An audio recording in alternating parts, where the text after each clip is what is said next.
Hi there, welcome to this video. I'm Samuel and I'm very glad that you're watching this video. Here we're going to talk about Amazon ECS, a service that's used to manage Docker containers. So without any further ado, let's get started. In this session, we would like to talk about some basics about AWS, and then we're going to immediately dive into why Amazon ECS and what is Amazon ECS in general, and then it uses a service called Docker, so we're going to understand what Docker is. And there are competitive services available for ECS. ECS is not the own and only service to manage Docker containers. But why ECS? Advantage of ECS. We will talk about that. And the architecture of ECS. So how it functions, what are the components present in it, and what are the functions that it does. Each and every component, what are all the functions that it does. All those things will be discussed in the architecture of Amazon ECS, and how it works, how it all connects together. That's something we will discuss. And what are the companies that are using ECS, what were the challenge, and how ECS helped to fix the challenge. That's something we will discuss. And finally, we have a wonderful lab that talks about how to deploy Docker containers on an Amazon ECS. So let's talk about what is AWS.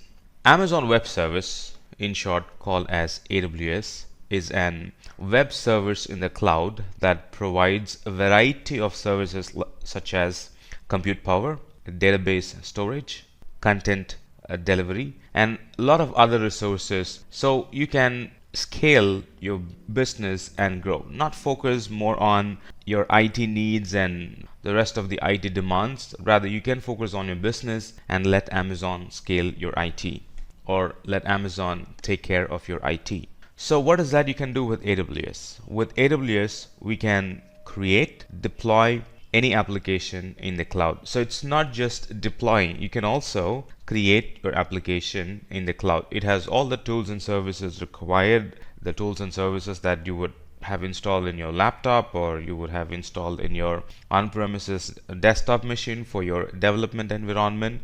The same thing can be installed and used from the cloud. So you can use cloud for creating, and not only that, you can use the same cloud for deploying and making your application available for your end user. The end user could be internal users. The end user could be in the internet. The end user could be kind of spread all around the world. It doesn't matter. So it can be used to create and deploy your applications in the cloud. And like you might have guessed, now it provides service over the internet. That's how your users worldwide would be able to use the service that you create and deploy, right? So it provides service over the internet. So that's for the end customer. And how will you access those services? That's again through the internet. It's like the extension of your data center in the internet. So it provides all the services in the internet. It provides compute service through the internet. So in other words, you access them through the internet. It provides database service through the internet, over the internet. In other words, you can securely access your database through the internet, and a lot more.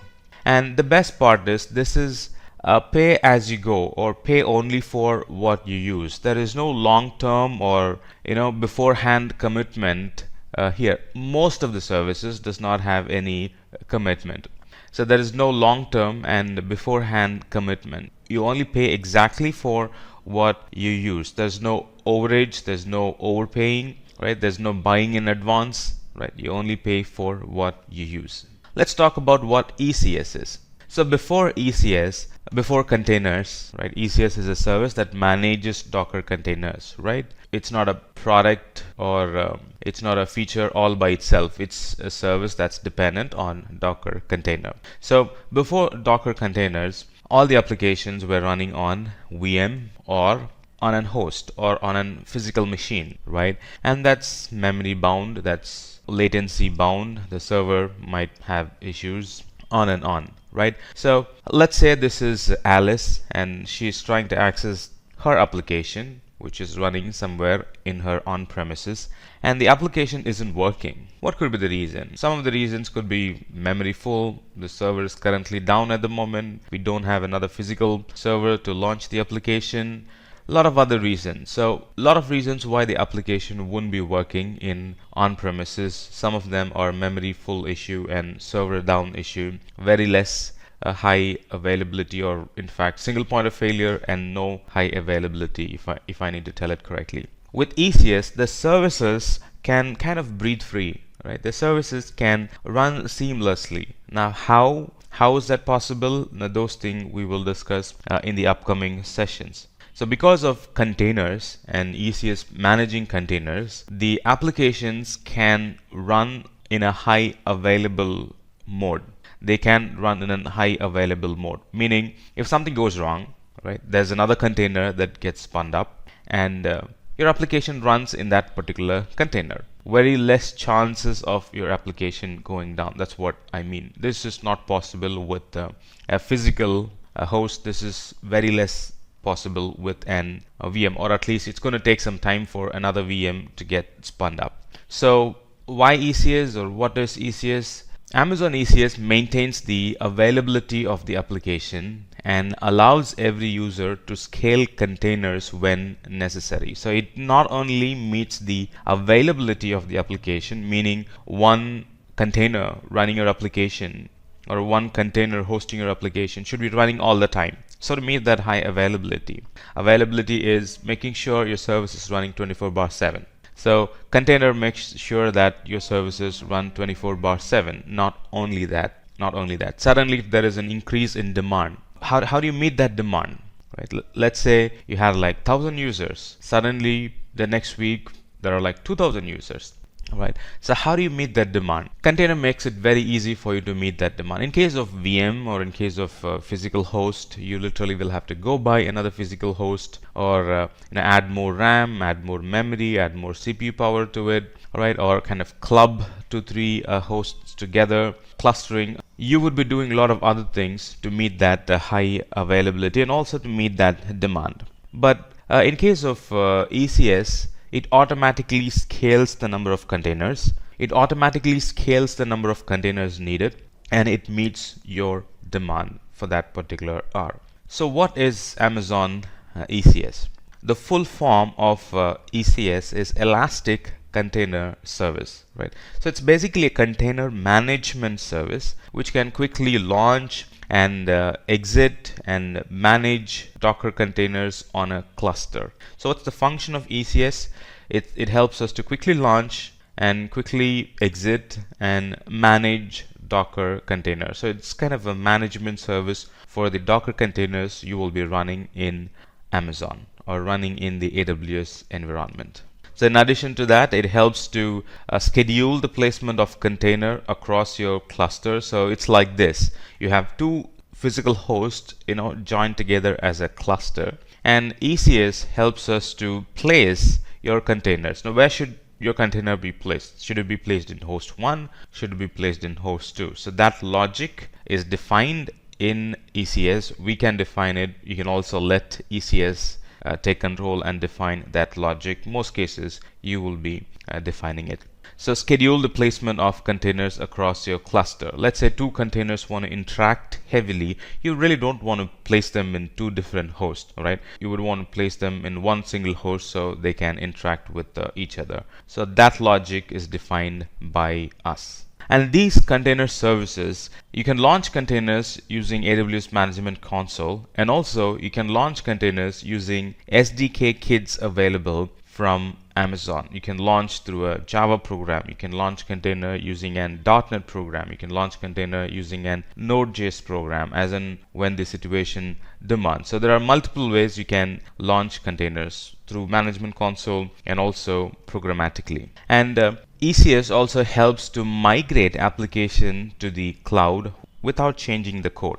So anytime you think of migration, the first thing that comes to your mind is that how will that environment be? Based on that, I'll have to alter my code. What's the IP? What is the storage that's being used? What are the different parameters I'll have to include? The environment parameters of the new environment. With containers, now that worry is already taken away, because we can create an pretty exact environment. The one that you had on premises, the same environment gets created in the cloud. So no worries about changing the application parameter, no worries about changing the code in the application. Right? You can be like, if it ran in my laptop, a container that I was running in my laptop, it's definitely going to run in the cloud as well, because I'm going to use the same container in the laptop and also in the cloud. In fact, you're going to ship it, you're going to move the container from your laptop to Amazon ECS and make it run there. So it's like the very same image, the very same container that was running in your laptop will be running in the cloud or production environment. So what is Docker? We know that ECS helps to quickly launch, exit, and manage Docker containers. What is Docker? Let's answer that question. What is Docker? Now, Docker is a tool that helps to automate the development of an application as a lightweight container so that the application can work efficiently in different environments. This is pretty much what we discussed right before the slide. I can build an application in my laptop or in on-premises in a container environment, Docker container environment, and anytime I want to migrate, right, I don't have to kind of rewrite the code and then rerun the code in that new environment. I can simply create an image, a Docker image, and move that image to that production or the new cloud environment and simply launch it there. Right, so no compiling again, no relaunching the application. Simply pack all your code in a Docker container image and ship it to the new environment and launch the container there. That's all. So Docker container is a lightweight package of software that contains all the dependencies. So because, when packing, you'll be packing all the dependencies, you'll be packing the code, you'll be packing the framework, you'll be packing the libraries that are required to run the application. So in the new environment, you can be pretty sure, you can be guaranteed that it's going to run because it's the very same code, it's the very same framework, it's the very same libraries that you have shipped, right? There's nothing new in that new environment. It's the very same thing that's going to run in that container. So you can be rest assured that they are going to run in that new environment. And these Docker containers are highly scalable and they are very efficient. Suddenly you wanted like 20 more Docker containers to run the application.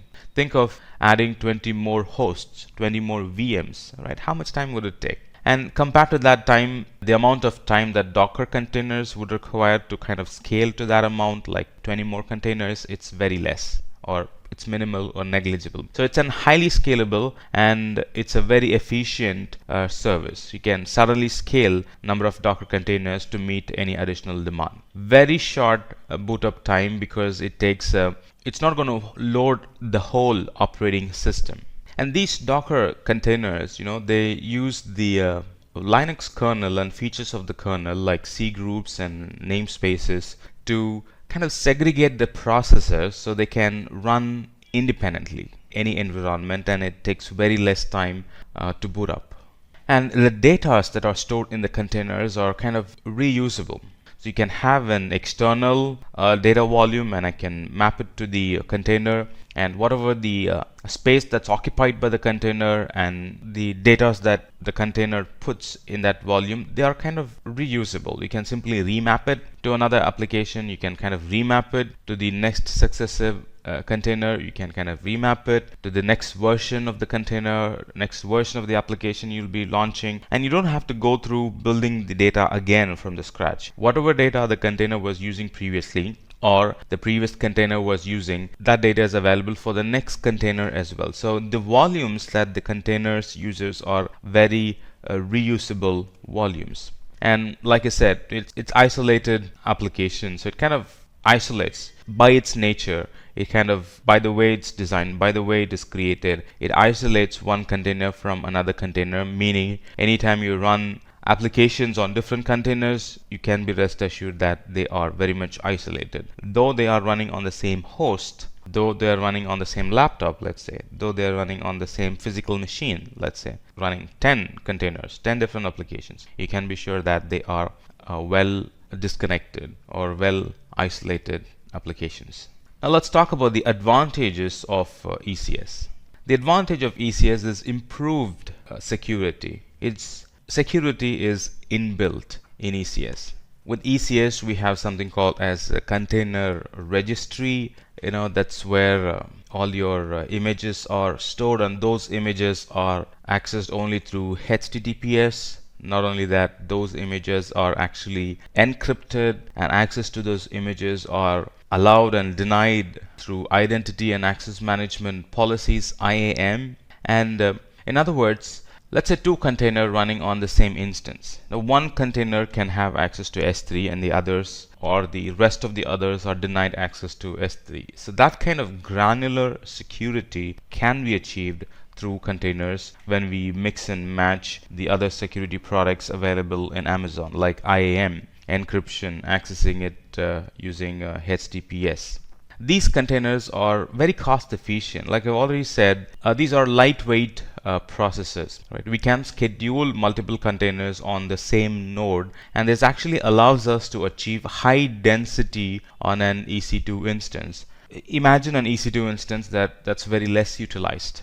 That's not possible with a container, because you can actually dense or crowd an EC2 instance with more container in it, so to best use those resources. In EC2, straightforward, you can just launch one application. But when we use containers, you can launch like 10 different applications on the same EC2 server. That means 10 different applications can actually feed on those resources available and can benefit the application. And ECS not only deploys the container, it also maintains the state of the containers, and it makes sure that the minimum set of containers are always running based on the requirement. That's another cost efficient way of using it, right? And anytime an application fails, and that has a direct impact on the revenue of the company, and ECS makes sure that you're not losing any revenue because your application has failed. And ECS is a pretty extensible services. It's like this: in many organizations, there are majority of unplanned work because of environment variation. A lot of firefighting happens when we kind of deploy the code from one, or kind of move the code or redeploy the code in a new environment. A lot of firefighting happens there. Right. This Docker containers are pretty extensible. Like we discussed already, environment is not a concern for containers, because it's going to kind of shut itself inside a Docker container, and anywhere the Docker container can run, the application will run exactly the way it performed in the past. So environment is not a concern for the Docker containers. In addition to that, ECS is easily scalable. We have discussed this already. And it has improved compatibility. We have discussed this already. Let's talk about the architecture of ECS. Like you know now, the architecture of ECS is the ECS cluster itself. That's group of servers running the ECS service, and it integrates with Docker, right? So we have a Docker registry. Docker registry is a repository where we store all the Docker images or the container images. So it's like three components. ECS is of three components. One is the ECS cluster itself. Right? When I say ECS itself, I'm referring to ECS cluster of servers that will run the containers. And then the repository where the images will be stored, right? The repository where the images will be stored, and the image itself. So container image is the template of instructions which is used to create a container, right? So it's like, what's the OS? What is the version of node that should be running? And any additional software do we need? So those questions gets answered here. So it's the template of instructions which is used to create the containers. And then the registry is the service where the Docker images are stored and shared. So many people can store there, and many people can access, or if there's another group that wants to access, they can access the image from there, or one person can store the image and rest of the team can access, and the rest of the team can store image, and this one person can pick the image from there and kind of ship it to the customer or ship it to the production environment. All that's possible in this container registry. And Amazon's version of the container registry is ECR. And there's a third party. Docker itself has a container registry, that's Docker Hub. ECS itself, which is the group of servers that runs those containers. So these two, the container image and the container registry, they kind of handle Docker in an image format. just an image format. And in ECS is where the container gets live, and then it becomes an compute resource and starts to handle requests, starts to serve the page and starts to do the batch job, whatever your plan is with that container.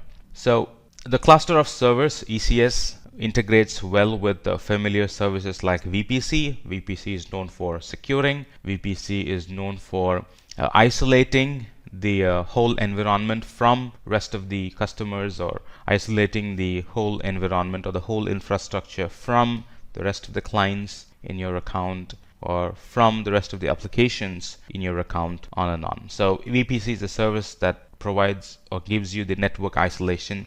ECS integrates well with VPC, and this VPC enables us to launch AWS resources such as Amazon EC2 instance in a virtual private network that we specify. This is basically what we just discussed. Now let's take a closer look at the ECS. How does ECS work? Let's find answer for this question. How does ECS work? ECS has got a couple of components within itself. So these ECS servers can run across availability zone. As you can see, there are two availability zones here. They can actually run across availability zones. And ECS has got two modes, Fargate mode and the EC2 mode. Right here we're seeing Fargate mode, and then here we're seeing nothing. That means it's an EC2 mode. And then it has got different network interfaces attached to it, because they need to be running in an isolated fashion, right? So anytime you want network isolation, you need separate IP, and if you want separate IP, you need separate network interface card, and that's what you have, elastic network interface card, separate elastic network interface card for all those tasks and services. And this runs within an VPC. Let's talk about the Fargate service. Tasks are launched using the Fargate service. So we will discuss about tasks. What is Fargate? Now, Fargate is a compute engine in ECS that allows users to launch containers without having to monitor the cluster. ECS is a service that manages the containers for you, right? Otherwise, managing containers will be a full-time job. So ECS manages it for you, and you get to manage ECS. That's the basic service. But if you want Amazon to manage ECS and the containers for you, we can go for Fargate. So Fargate is a compute engine in ECS that allows users to launch containers without having to monitor the ECS cluster.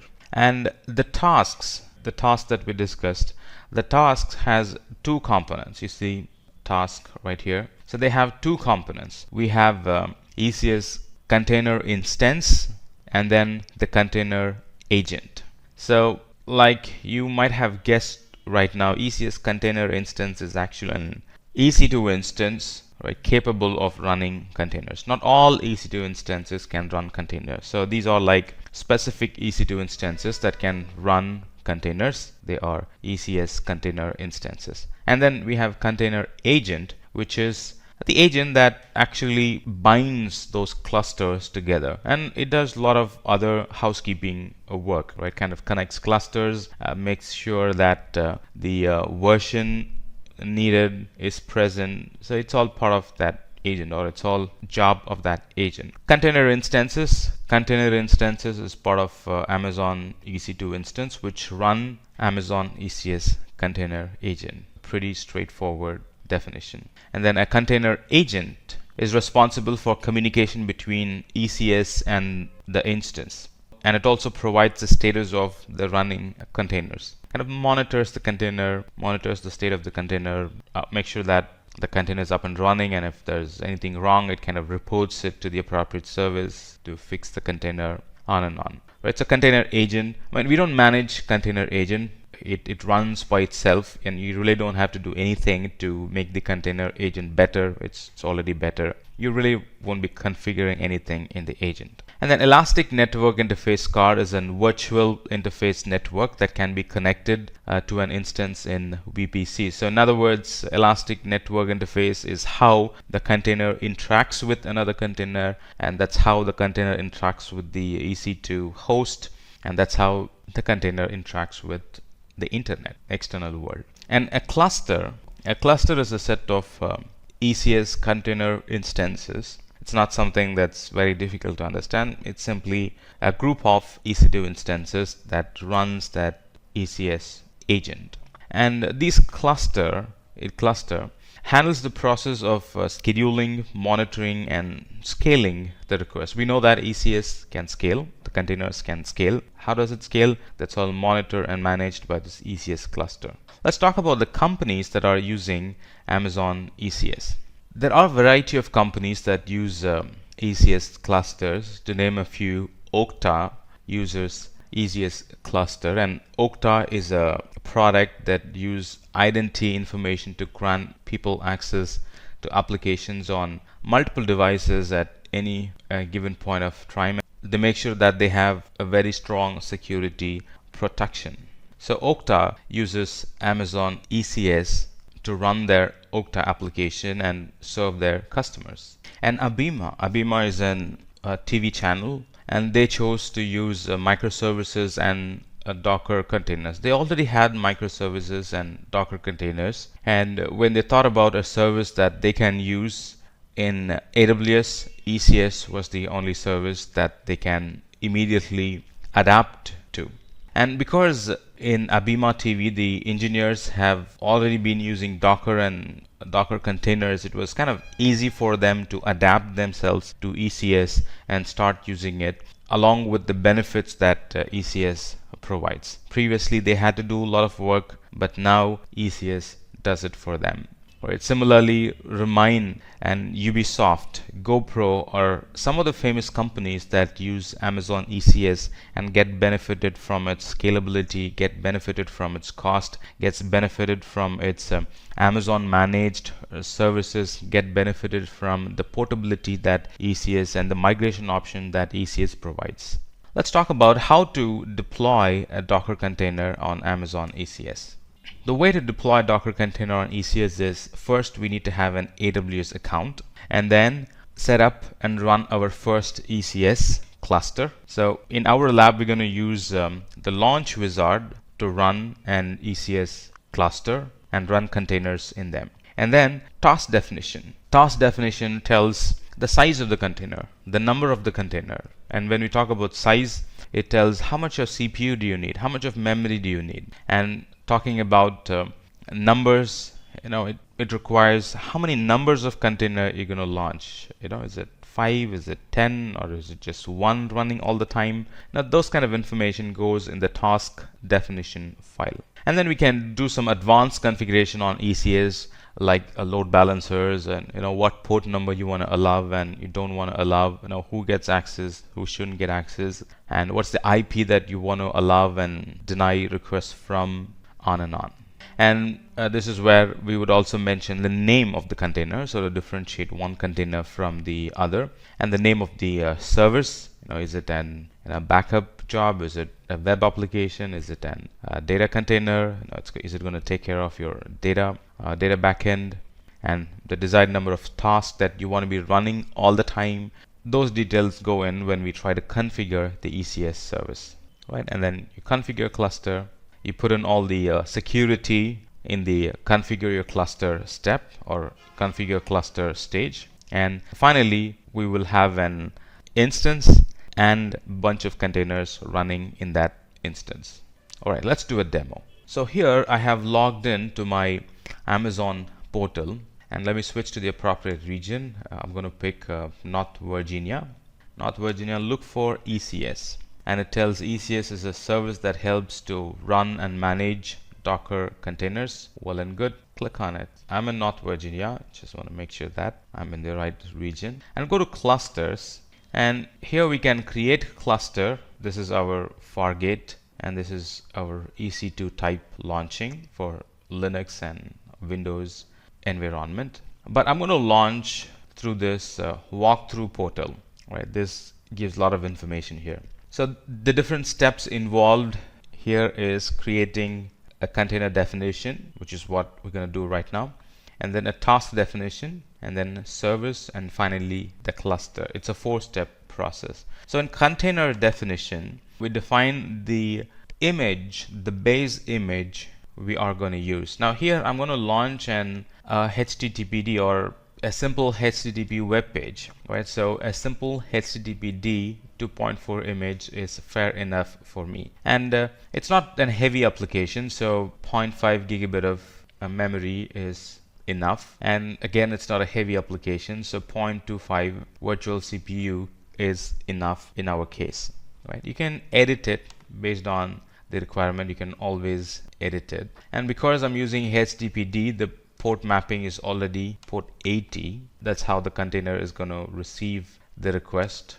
And there's no health check as of now. When we want to design critical and complicated environments, we can include health check, right? And this is the CPU that we have chosen. We can edit it. And I'm going to use some bash commands to create an HTML page, right? This page says that, Amazon ECS sample app, right? And then it says Amazon ECS sample app. Your application is running on a container in Amazon ECS. So that's the page, the HTML page that I'm going to create, right? Index.html. So I'm going to create and put it in an appropriate location so those pages can be served from the container, right? If you replace this with any of your own content, then it's going to be your own content.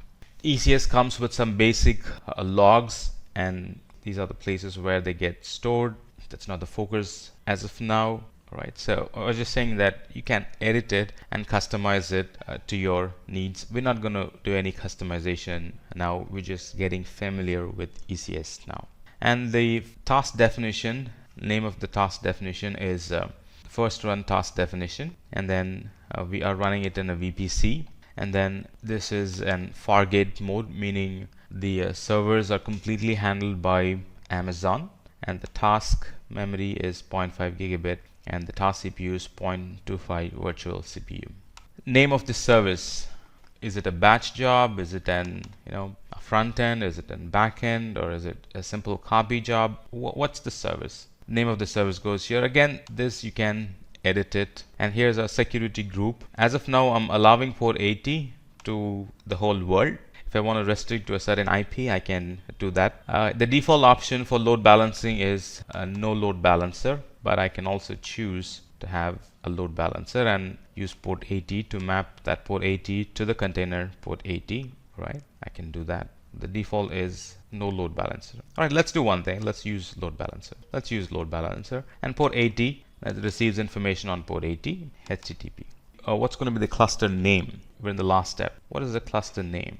Cluster name can be Simplilearn ECS demo. Next, we're done, and we can create. So it's launching a cluster, as you can see, and it's picking the task definition file that we've created, and it's using that to launch an service. And then these are the log groups that we discussed, and it's creating a VPC. Remember, ECS clubs well with the VPC. It's creating a VPC, and it's creating two subnets here for high availability. It's creating that security group, port 80, allowed to the whole world, and then it's putting it behind an load balancer. It generally would take like 5 to 10 minutes, so we just need to be patient and let it complete its creation.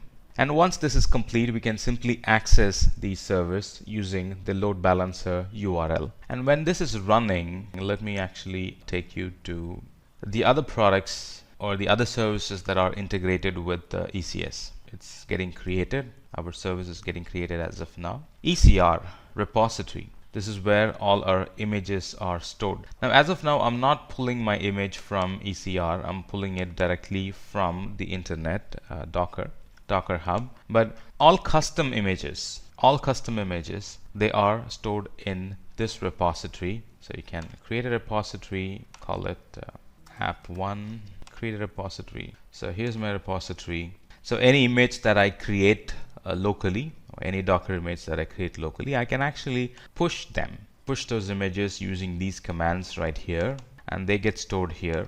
And I can make my ECS connect with ECR and pull images from here. So they would be my custom images. And as of now, because I'm using a default image, it's directly pulling it from the internet. Let's go to EC2 and look for a load balancer, because we wanted to access the application from behind a load balancer, right? So here is a load balancer created for us, and anytime I put the URL, so cluster is now created. You see there's one service running. Let's click on that cluster. Here is the name of our application, and here is the tasks, the different containers that we are running. And if you click on it, we have an IP, IP of that container. And it says it's running, it was created at such and such time and started at such and such time. And this is the task definition file that this container uses, meaning the template, the details, all the version details, they all come from here, and it belongs to the cluster called Simplilearn ECS demo. And you can also get some logs, container logs from here. So let's go back. And there are no ECS instances here because remember, this is Fargate. You're not managing any ECS instance. So that's why you're not seeing any ECS instance here. So let's go back to tasks and go back to the same page where we found the IP. Pick that IP, put it in the browser, and you have this sample HTML page running from an container. So let me go back to load balancer, EC2, and then under EC2 I'll be able to find a load balancer, find that load balancer, pick that DNS name, put it in the browser, and now it's accessible through the load balancer URL. Now this URL can be mapped to other services like DNS. This URL can be embedded in any of your application if you want to make that application connect with this container. Now using IP is not all that advisable because these containers can die and then a new container gets created, and when a new container gets created it gets a new IP, so hardcoding IP is not, hardcoding dynamic IPs are not advisable. So you would be using load balancer and putting that URL in that application that you want to make it interact with this container instance. It was a wonderful experience in walking you through this ECS topic, and in here we learned about what AWS is and why we're using ECS, and what is ECS in general, what is Docker in specific, and we also learned about the advantages of ECS, the architecture, the different components of ECS, and how ECS works when they're all connected together. And we also looked at the companies that use ECS and their use cases, and finally a lab, how we can launch ECS Fargate through the portal. That's all I had for today. I believe you enjoyed the session. Please stay tuned for more videos like this. Thank you. Hi there, if you like this video, subscribe to the Simplilearn YouTube channel and click here to watch similar videos. To nerd up and get certified, click here.